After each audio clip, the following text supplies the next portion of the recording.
They made a questionnaire that I have since dubbed the Do You Know test. Do you know test? 22 questions. Correct. Where your grandparents were born, an aunt or an uncle who had an illness that they overcame, what was happening when your parents met each other, what was happening at the time of your birth.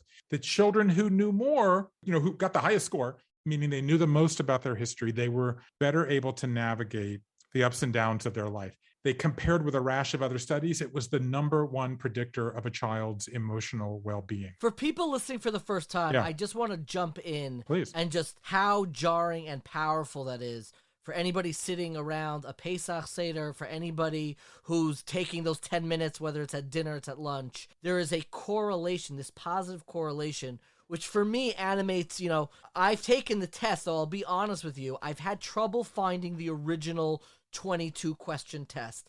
I know the questions that you've asked, I've come up with my own, but somebody who grew up in a family that had all sorts of difficulties and successes, fights, illnesses, pain, suffering, joy, this correlation between your family knowledge, not just your present family, the generational knowledge of your family, and your resilience and your well-being is one of the most powerful ideas I've ever heard in my life. And I knew the second that he told me that it was the most powerful idea that I was certainly going to encounter when I was working on the book I was then working on, The Secrets of Happy Families. And in fact, I, at the time, as you know, was writing a column in the New York Times about contemporary families. And even though that book was excerpted in multiple places, Parade Magazine, Wall Street Journal, I saved for my column what I knew was going to be the most powerful idea, which became the stories that bind us. But let's get to the question here now of why. Why is that true? But before I say that, I want to say one more detail, which is that research was done in the summer, as I mentioned, of 2001. What happened that fall? That was 9/11. So they went back and they retested the same students,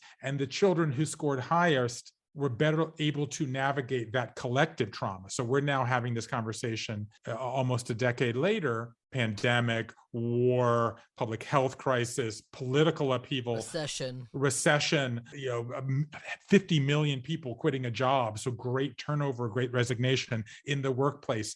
And it's relevant to what we're doing today. But why? And what he said to me was, there are three types of family narratives. There's an ascending narrative, right? That's kind of the classic Jewish narrative. We came from nothing, we worked hard, we have a lot. But there's also a descending narrative. We had a lot, we lost it. That's also a Jewish narrative, right? That's the narrative of leaving Europe, right? Or being a refugee. We had a lot. There was a war, a recession, a pandemic.